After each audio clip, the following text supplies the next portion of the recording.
Comment s'inscrire en 2023 sur Parcoursup? Je vais vous montrer comment on fait, vous donner quelques tips, quelques conseils. Vous allez voir, c'est vraiment facile. Allez, c'est parti.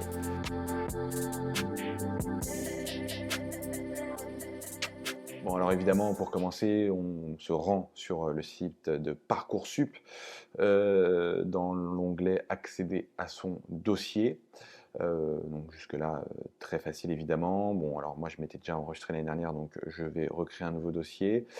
Moi évidemment, je vais me mettre dans la peau de quelqu'un qui n'est pas au lycée, puisque comme vous pouvez le voir, j'ai quitté le lycée il y a déjà quelques années maintenant. Voilà. Donc une fois qu'on lance l'inscription, qu'est-ce qui se passe? Donc là, vous allez arriver donc sur cette première page. Donc on s'engage, on nous demande voilà que on dit la vérité. Hein, ça, je vous le dis, ne prenez jamais le risque. C'est complètement idiot de. Je parle surtout aux étudiants qui se réorientent, qui auraient abandonné l'université au bout de quelques mois et qui iraient quand même se mettre des notes ou des choses en se disant bah, personne vérifiera. Ne le faites jamais. Ça peut vraiment vous retomber dessus.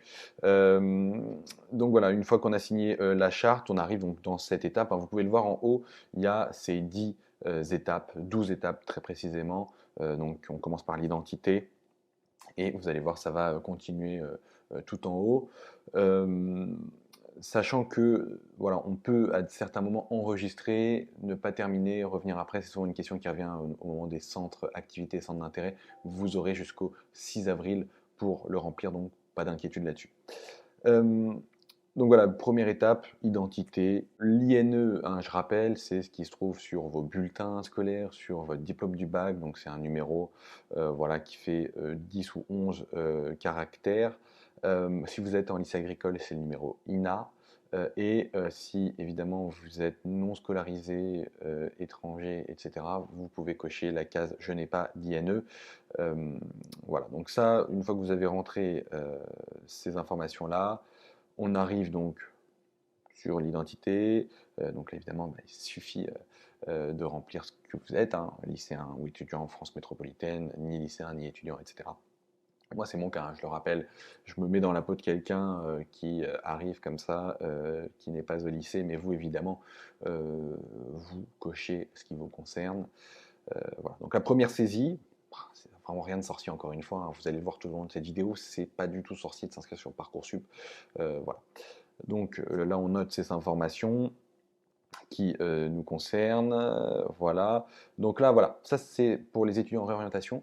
Je le note si vous êtes vous avez déjà été inscrit en 2022.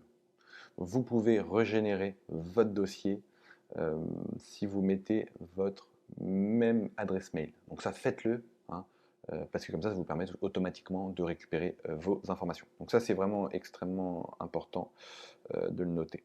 Voilà, donc ensuite, vous allez remplir un certain nombre de choses. On vous demande ensuite de mettre le mot de passe. Donc là, on est dans l'étape numéro 3, mot de passe, etc. Donc là, pareil, je ne vais vous dire des trucs bateaux, mais un code confidentiel, voilà, qui évite qu'on puisse prendre possession à distance. Ce serait dommage que, au moment des résultats, quelqu'un coche pour vous, oui ou non. Vous créez votre mot de passe, vous vous connectez, on va vous demander de vérifier. Donc là aussi, mettez bien une adresse mail où vous avez facilement accès. Je le dis aussi, au cours de la procédure, on pourra vous envoyer des éléments importants. Donc mettez pas une adresse mail qui est spammée par X ou Y, nombre d'entreprises, etc. Prenez vraiment une adresse mail, peut-être même créez-en une pour cette procédure, puisque ce serait dommage de louper des informations comme voilà, vous avez reçu un vœu, etc. au moment des résultats Parcoursup. Les coordonnées, lien de parenté, après voilà les représentants légaux. Donc là, voilà, encore une fois, vous avez donc ces étapes 6, 7, voilà. Encore une fois, c'est facile de s'inscrire sur Parcoursup, vraiment, je le répète. Ensuite, on vous demande donc un rappel de votre scolarité. Qu'avez-vous fait? D'où vous venez? Où étiez-vous les 5 dernières années? Voilà, là, vous remplissez tous ces éléments-là. Euh, voilà, vraiment, je le répète, c'est très facile. Une fois que vous avez fini les 12 étapes, donc là encore une fois, ça vous pouvez le faire après. Hein. Donc moi je, je le ferai plus tard. Voilà, vous arrivez donc sur la plateforme Parcoursup, vous êtes inscrit et vous allez pouvoir commencer à remplir vos vœux. Donc là évidemment, hein, c'est encore une fois pas sorcier, vous allez dans ajouter une formation via la carte. Vous cliquez dessus et ça y est, vous avez accès à la carte pour ajouter des vœux. Donc c'est très facile. Donc là, voilà, moi j'ai mis licence droit à SAS avec 2 S, c'est mieux. Et ça nous donne voilà, ce qu'on peut retrouver à SAS. Vous avez le taux d'accès, vous avez le nombre de places disponibles, vous avez un certain nombre d'informations. Et donc voilà, porte ouverte, etc. Et en haut, vous avez, donc si vous revenez sur l'information, vous avez donc ajouté le vœu.